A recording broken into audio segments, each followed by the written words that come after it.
The crystal chandelier above the dining table cast fractured light across the marble floor where Calista had collapsed, her champagne-colored dress now stained dark red. She could hear voices, Gloria's sharp commands, Chisholm's horrified gasps, Trevor's frantic phone call to the ambulance. But the voice she needed, the one voice that mattered, was silent. Evan stood 5 feet away, his phone glowing in his hand. Not calling for help. Not kneeling beside her. Just reading a text message with the faintest smile playing at the corner of his mouth. Evans. Callista's voice came out as a whisper, her vision blurring. Please? Something's wrong. He looked at her then, and for a moment their eyes met. She saw it clearly, the calculation, the annoyance, the complete absence of love. He glanced at his Rolex, then back at his phone. I have a flight to catch, he said, his voice flat and businesslike. Your drama will have to wait. As Callista's consciousness faded, she heard the click of his Italian leather shoes walking away, leaving her bleeding on the floor of his family's mansion. She didn't know then that she was losing her third child. She didn't know that her husband was walking toward a private jet, toward champagne and a woman in a bikini, toward Instagram posts that would destroy him. She only knew that in the moment she needed him most, Evans had chosen to leave. And that choice would cost him everything. Before we continue, let me ask you something quietly. Where are you listening from right now? And what time is it in your part of the world? Some of us are hearing this story under the hot afternoon sun. Some in the calm of the night, when thoughts are heavy and hearts are open. Different places, one story, one lesson. If stories like this speak to your heart, please subscribe to the channel. Your like helps this story reach another soul. Your comment tells me you understand the lesson. And when you share, you may be saving someone from the same mistake. Now let us continue. 3 years earlier, their wedding had been featured in This Day Style magazine. Lagos's most enviable union, the headline proclaimed, showing Calista in her custom Vera Wang gown and Evans in his bespoke Tom Ford tuxedo. Everyone said they were perfect together. Her grace and quiet intelligence balancing his old money confidence and family prestige. But perfection, Calista learned, was a performance. And performances eventually end. She sat in her corner office at Pinnacle Architecture, reviewing blueprints for a new commercial complex in Victoria Island, when her phone buzzed. Evans's name appeared on the screen. For a brief, foolish moment her heart lifted. Maybe he was calling to apologize for last night's argument. Maybe he wanted to have dinner together like they used to. I need you to cancel whatever you're doing tonight, Evans said without preamble. Mother's having people over. She expects us both there. Evans, I have a client presentation at 6. So reschedule it. His tone sharpened with impatience. You know how Mother gets when you prioritize your little projects over family obligations. Her little projects. As if the building she designed hadn't won the Nigerian Institute of Architects Award last year. As if her career was a hobby she could set aside whenever Gloria demanded her presence. I'll try to make it by 7:30, Calista said quietly. Don't embarrass me by being late. The line went dead. Calista set down her phone and pressed her fingers against her temples, trying to push back the familiar ache that accompanied conversations with her husband. When had he started speaking to her this way? When had his voice lost all its warmth? She knew the answer. 6 months ago. After the second miscarriage. The first one, a year into their marriage, Evans had handled with appropriate sympathy. He'd held her hand in the hospital, brought her flowers, told her they'd try again when she was ready. But the second time something shifted. She'd seen it in his eyes when the doctor delivered the news. Not grief but frustration. Disappointment. My mother's right, he'd said in the car on the way home from the hospital. Maybe you should see a specialist. Figure out what's wrong with you. What's wrong with you? Not what's wrong. Not why is this happening to us, but specifically, what's wrong with you? That night, Calista found the hotel receipt in Evans's jacket pocket. The Four Seasons. A room booked under his name. On a Tuesday when he'd told her he was working late at the office. When she confronted him, he'd looked at her with such disdain that she'd actually stepped back. Are you seriously accusing me of something? His voice had been ice cold. After everything I've put up with? After watching my mother's face every time someone asks about grandchildren? You have the audacity to go through my things and question me. I just want to understand. You want to understand? He'd laughed, sharp and bitter. Here's what you need to understand, Calista. I married you because I thought you'd give me a family. Instead, I got a wife who's more interested in drawing buildings than having babies. A wife who can't seem to do the one thing that actually matters. The words had cut deeper than any blade. She'd stood there in their bedroom, the receipt trembling in her hand, and said nothing. Because what could she say? How could she defend herself against the failure of her own body? Now, sitting in her office with Lagos traffic humming 20 floors below, Calista felt a familiar cramping in her lower abdomen. She'd been feeling it for 3 days now, sharp pains that came and went. She should probably see a doctor, but Evans's voice echoed in her head. You're always at some hospital for some drama. It's exhausting. Maybe it was just stress. Maybe it would pass. She closed her laptop and gathered her things. Tonight, she would smile at Gloria's dinner party. She would endure Chisholm's pointed comments about her childlessness. She would pretend not to notice when Evans barely looked at her. She would perform perfection one more time. But deep in her chest, beneath the practiced smile and the quiet dignity, something was breaking. And Calista was terrified that when it finally shattered, there would be nothing left of her at all. She texted her best friend Nadine on the way to her car. Bad feeling about tonight. Can we talk tomorrow? The response came immediately. Always. But Cal, seriously, please see a doctor about those pains. Promise me. Calista typed back a lie. I will. Promise. She wouldn't keep that promise. And by the time she realized how much that would cost her, it would already be too late. Evans made his announcement over breakfast on Monday morning, his tone casual, as if he were commenting on the weather rather than abandoning his wife for 5 days. I'm heading to Mauritius on Friday. Business conference. Resorts fully booked by the company, so there's no point in you trying to tag along. Calista looked up from her untouched toast. You didn't mention any conference before. It just came up. Regional expansion strategy session. He scrolled through his phone while talking, not even bothering to meet her eyes. I'll be back Wednesday next week. Evans, I've been having these pains. Still. He finally looked at her, irritation creasing his forehead. Calista, every month it's something. Headaches. Cramps. Fatigue. Have you considered that maybe you're just stressed? Maybe if you weren't working yourself into the ground trying to prove something. I'm not trying to prove anything. I'm trying to tell you I'm worried. Then see a doctor if you're so worried. He stood abruptly, checking his watch. I don't have time for this. Some of us have important meetings today. He left without kissing her goodbye. Without even a second glance. Calista sat alone in their dining room, the pain in her abdomen sharpening like a knife being slowly twisted. She pulled out her phone and called Nadine. He's lying, Nadine said immediately after Calista explained the Mauritius trip. Girl, I work in corporate events. I know every major conference happening in the next 3 months.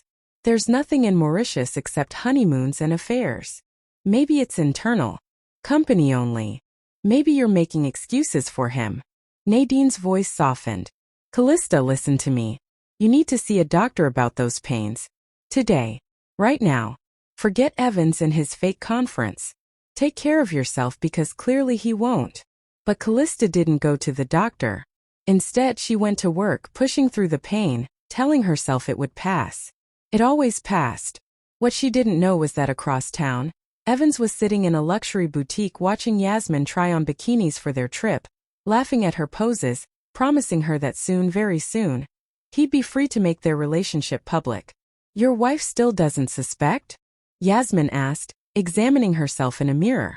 Calista suspects her own shadow, Evans said dismissively. She's got no proof, no spine, and no options. Her family's middle class at best. She needs me more than I need her. When will you tell her? After Mauritius. After I've had time to think. He smiled, pulling Yasmin close. But let's not waste our trip talking about her. This is about us. What Evans didn't know, what he'd never bothered to discover, was that Callista's middle-class family was a carefully constructed fiction. Her father, Kenneth Okonkwo, controlled a business empire worth over $800 million. Calista had hidden her background deliberately, wanting to be loved for herself, not her father's wealth. That decision was about to become Evans's worst nightmare. On Thursday evening, Gloria called another family gathering. "Just intimate family," she said. "My birthday's tomorrow, and I want everyone together." Calista arrived early, hoping to avoid the worst of Gloria's criticisms. Instead, she found herself cornered in the parlor by Evans's younger brother, Trevor. "I need to tell you something," Trevor said quietly, glancing toward the doorway to make sure they were alone. "I saw Evans last week. At the Eco Hotel. With a woman." Callista's chest tightened. "What woman?" "I don't know her name. Instagram influencer type. They were." He hesitated. "They were very comfortable with each other." "I'm sorry, Calista. I thought you should know." Before she could respond, Chisholm swept into the room, her voice sharp with false sweetness. "Calista, still no baby news? Mother was just saying she saw your friend Patricia's pregnancy announcement. Third child. Some women are just so blessed with fertility." The pain chose that moment to spike so sharp that Calista actually gasped. She gripped the back of a chair, her vision swimming. "Are you all right?" Trevor asked, concern genuine in his voice. "She's fine," Chisholm said dismissively. "She's always feeling faint about something. Attention-seeking if you ask me." But Trevor was already calling for his mother. "Something's wrong. Look at her." Gloria entered, took one look at Callista's pale face and frowned. "Do you need to sit down?" "I just need some water," Calista managed. She made it through dinner though she barely ate. The pain was constant now, a deep throbbing ache that made breathing difficult. She excused herself twice to the bathroom, checking for bleeding, finding nothing yet, telling herself she was overreacting. Evans arrived late, dressed in an expensive suit, smelling of cologne Calista hadn't bought him. He kissed his mother's cheek, ignored Calista entirely, and spent the meal checking his phone under the table. At one point his phone buzzed audibly.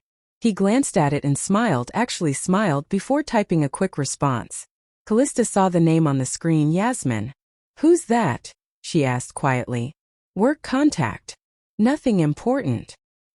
He set the phone face down and turned to his father. "So Dad, about those Mauritius resort recommendations." The pain exploded.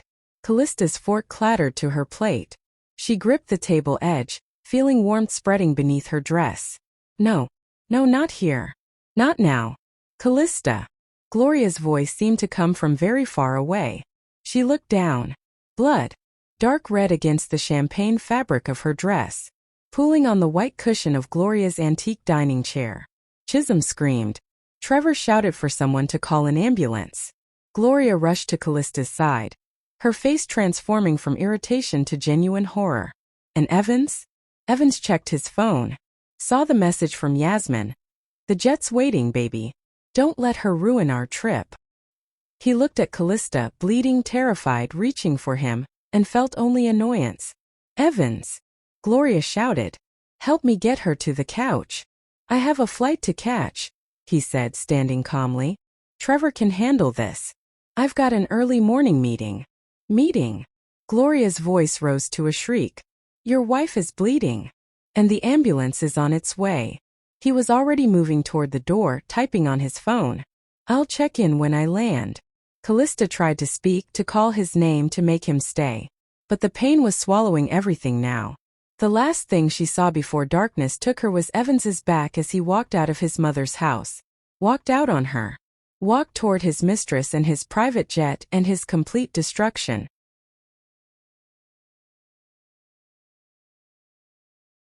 The crystal chandelier above the dining table cast fractured light across the marble floor where Calista had collapsed, her champagne-colored dress now stained dark red.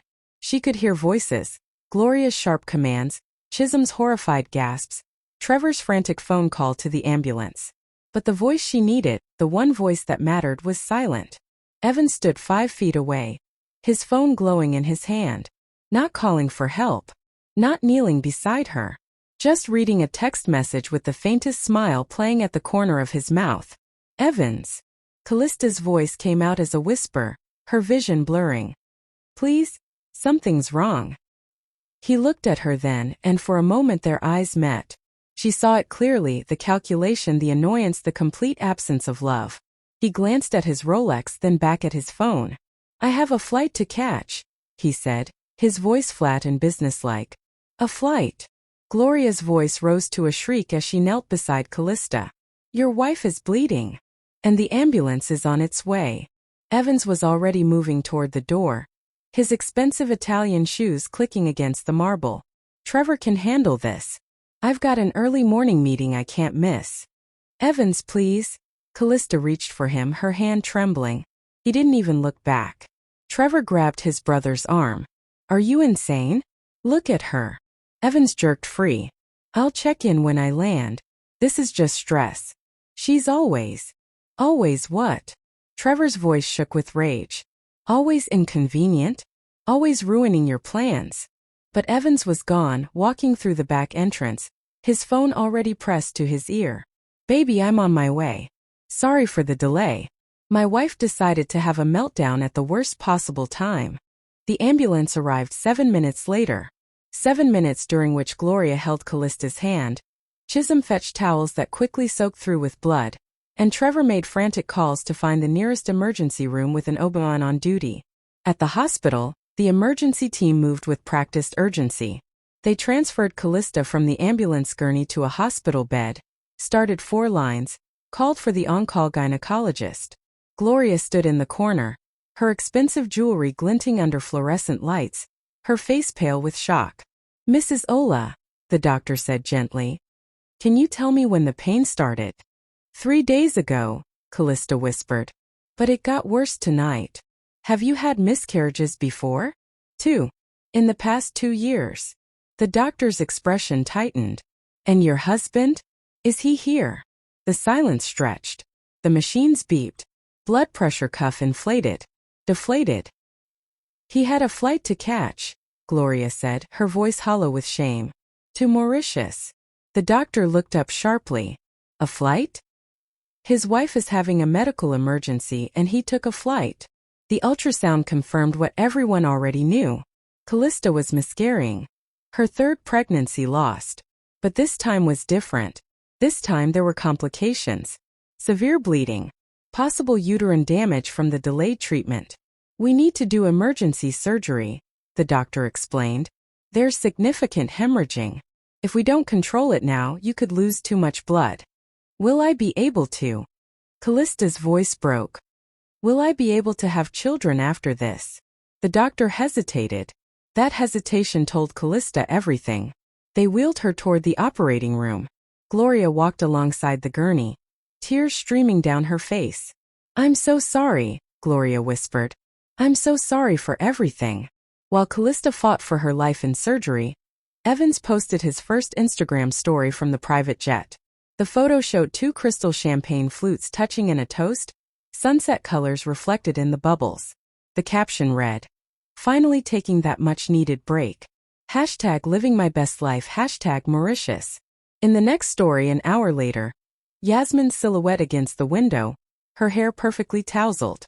No caption needed. When Calista woke 6 hours later, Gloria was there. But Evans wasn't. And he never called. Evans landed in Mauritius to 17 missed calls, 32 text messages, and his Instagram account flooded with comments he didn't understand.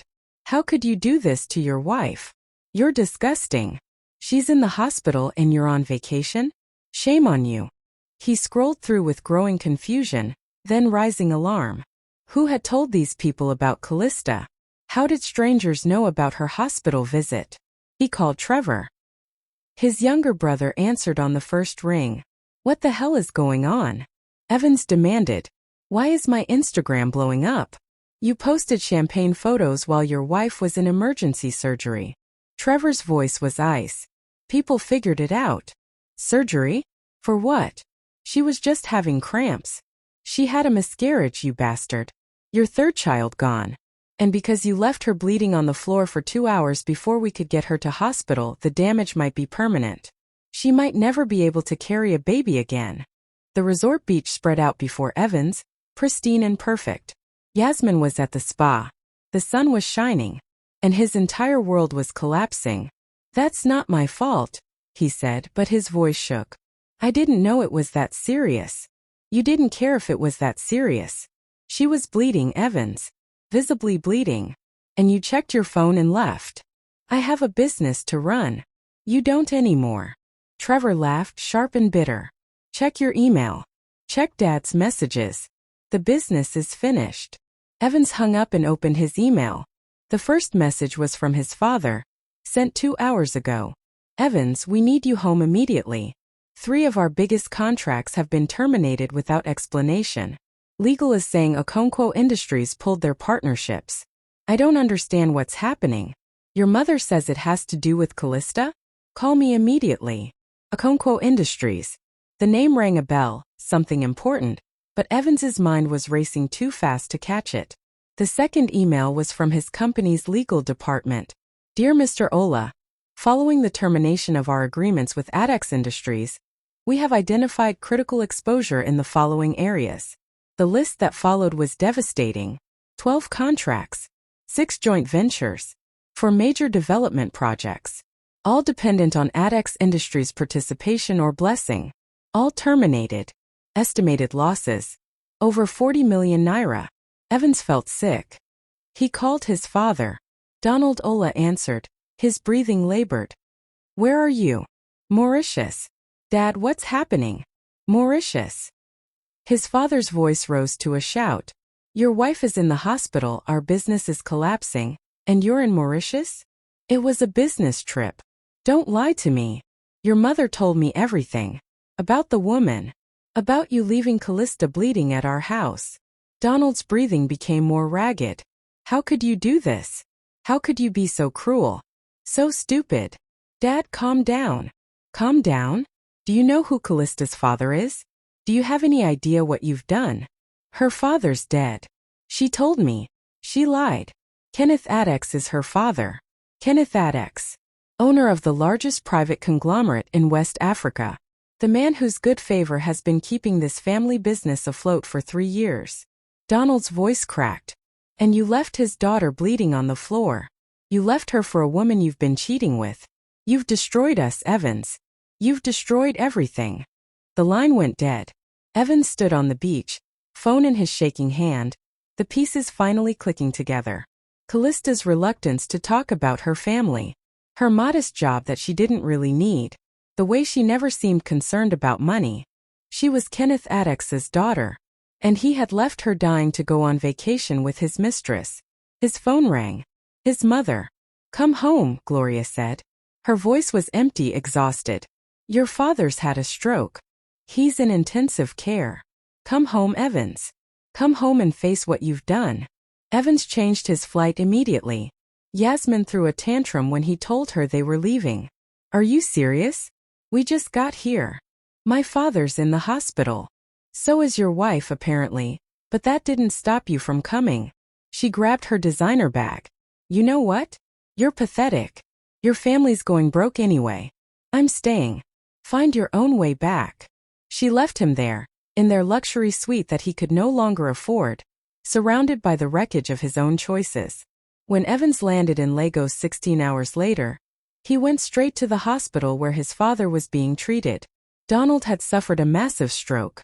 The stress of losing the contracts, the shame of Evans's behavior, the shock of learning about Calista's true identity, it had all been too much. Gloria met Evans in the hallway. When she saw him, something in her face shut down. Don't, she said quietly. Don't say you're sorry. Don't make excuses. Your father is fighting for his life because of you. I didn't know. You didn't care to know. You were so focused on yourself, on your pleasure, on your convenience, that you never bothered to truly know the woman you married. Gloria's voice shook with rage. She hid her wealth because she wanted to be loved for herself. And how did you love her, Evans? You belittled her. You blamed her for your failures. You mocked her pain. And when she needed you most, you walked away. Where is she? You don't get to see her. Kenneth Adex has made that very clear. If you go anywhere near his daughter, his security will remove you. And trust me, after what you've done, I won't stop them. She's still my wife. For now. Gloria turned away. Trevor leaked Calista's medical records to show everyone what you did. The whole city knows you left your wife to hemorrhage while you flew off with your mistress. Your name is poison, Evans. And I am ashamed to call you my son. She walked away, leaving him alone in the corridor. Evans tried calling Calista. Blocked. He tried messaging her on Instagram. Blocked. He went to their house. The locks had been changed. He went to her office. Security turned him away. In 5 days he had lost everything. His wife, his father's health, his family's respect, his business and his reputation. And somewhere in Lagos, in her father's heavily guarded estate, Calista was healing. The divorce papers arrived 6 weeks later, delivered by Kenneth Addex's personal lawyers to what remained of the Ola family business. Evans read them in his father's old office. His father, who had died 3 days after the stroke, never recovering. His last words a whispered apology to his wife for not raising their son better. The divorce terms were brutal and absolute. Calista wanted nothing from Evans except her freedom. No alimony. No property division. She would keep everything that was hers and he could keep his debts. Because there were debts now. Massive ones. Without Addex Industries partnerships, Ola Enterprises had collapsed within 6 weeks. Creditors circled. Investors pulled out. The family mansion was seized to pay outstanding loans. Gloria moved into a modest apartment in Yaba. A woman who had once hosted governors and senators now shopping at neighborhood markets. Her designer clothes sold off piece by piece. Chisholm, whose entire lifestyle had been funded by the family business, married quickly. A wealthy older man who could maintain her in the style she demanded.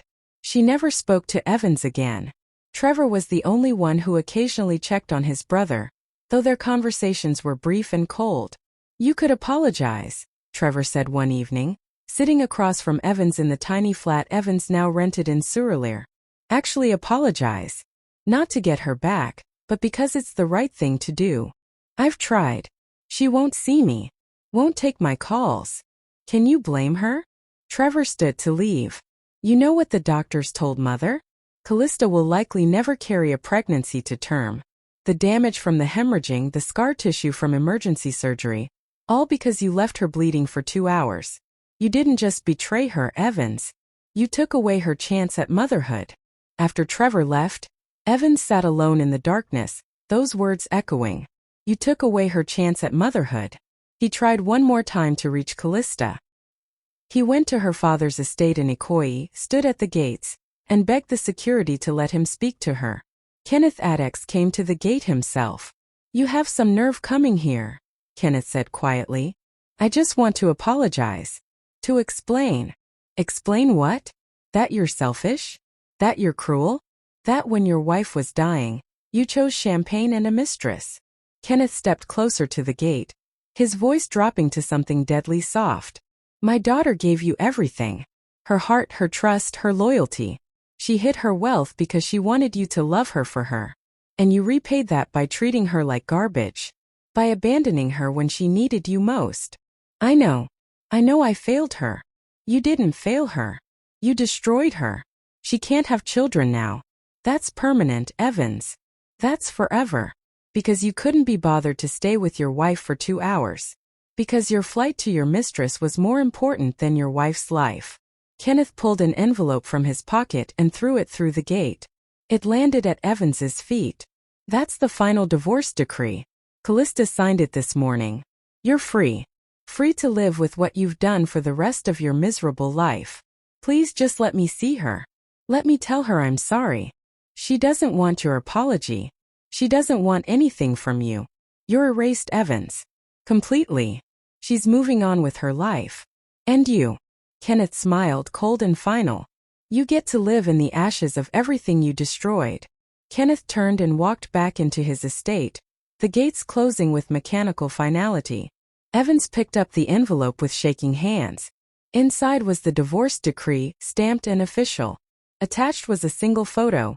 Calista standing in front of a new building, a ribbon being cut, her architectural firm's logo gleaming on the glass.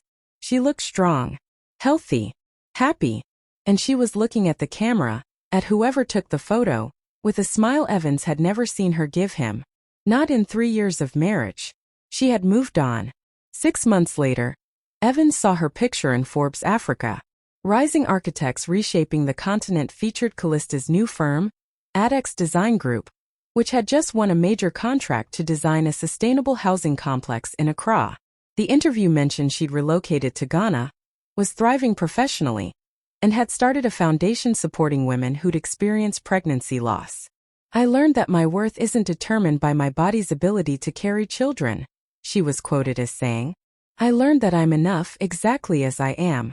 And I learned that the people who truly love you don't abandon you when you're bleeding on the floor." Evans tried to message her on LinkedIn. The message was blocked before it could send. He tried to send flowers to her office. They were returned unopened. He wrote her a letter. 10 pages of apologies, explanations, regrets. It came back marked return to sender. She had erased him completely, as if their 3 years together had never existed. Meanwhile, Evans worked as a junior account manager at someone else's company. His old colleagues avoided him. His name was still occasionally mentioned in business circles, always as a cautionary tale. The man who destroyed his family for an Instagram influencer who dumped him the moment the money ran out. His mother still wouldn't speak to him. She told the family that she had 2 children now, Trevor and Chisholm. Evans had died to her the night he walked away from Calista. On what would have been his 5th wedding anniversary, Evans found himself scrolling through old photos on his phone. Pictures of Calista laughing at their wedding. Calista in her office reviewing blueprints. Calista asleep on their couch, exhausted after a long day, still beautiful. He had loved her once, hadn't he? Before the miscarriages. Before the pressure from his mother. Before Yasmin's attention had flattered his ego into stupidity. But had he loved her enough? Had he ever truly known her? The answer, he realized, was no. He'd loved the idea of her. The beautiful wife who would give him children and look good at social events. He'd never bothered to know the woman who hid her wealth to test his character, who worked hard because she loved her career, who wanted to be valued for her mind and her heart. And when she'd needed him most, he'd proven exactly who he was. The photo of Calista cutting the ribbon at her new firm was framed on his desk now, the only photo of her he had left. Sometimes his co-workers asked about it. "My ex-wife," he'd say. "I lost her because I was an idiot." That was the closest he could get to the truth. Because how do you explain to strangers that you abandoned your wife while she was hemorrhaging so you could fly to a resort with your mistress? How do you admit that your selfishness cost a woman her ability to have children? How do you confess that you destroyed everything? Your family, your business, your future, for champagne on a beach? You don't. You just live with it. Every day. Every hour. Every time you see a couple walking hand in hand, a pregnant woman shopping for baby clothes, a family laughing together. You live with knowing that you had something precious, something rare, and you threw it away because you were too selfish to see its value. Years passed. Evans aged into a lonely middle age, working jobs that barely paid rent, dating women who never lasted more than a few months once they learned his history. Meanwhile, Calista's star continued to rise. Her firm expanded to 4 countries. She was featured in design magazines, gave TEDx talks on resilience, served on boards of major corporations. She never married again. But according to the rare interviews Evans could find, she was happy. She had found peace, purpose, and self-worth that didn't depend on anyone's validation. She had survived him. And Evans? Evans was left with his memories, his regrets, and the certain knowledge that some choices can never be undone. Some pain can never be apologized away. Some people once destroyed will never give you the chance to destroy them again. He had wanted freedom from a wife he'd considered a burden. He got it, and it tasted like ashes in his mouth every single day for the rest of his life. Cruelty isn't just about what you do. It's about what you fail to do when someone needs you most. The consequences of abandoning those who love you aren't just emotional. They're permanent, irreversible, and often far more devastating than you ever imagined. Some choices don't just hurt others, they destroy the person who makes them, leaving nothing but regret and the haunting question. What if I had stayed? Thank you for staying with me to the end. Comment your thoughts on the betrayal, and tell me where you are watching from. Don't forget to like, subscribe, and turn on notifications for more gripping stories like this. What do you think happens next? Comment below.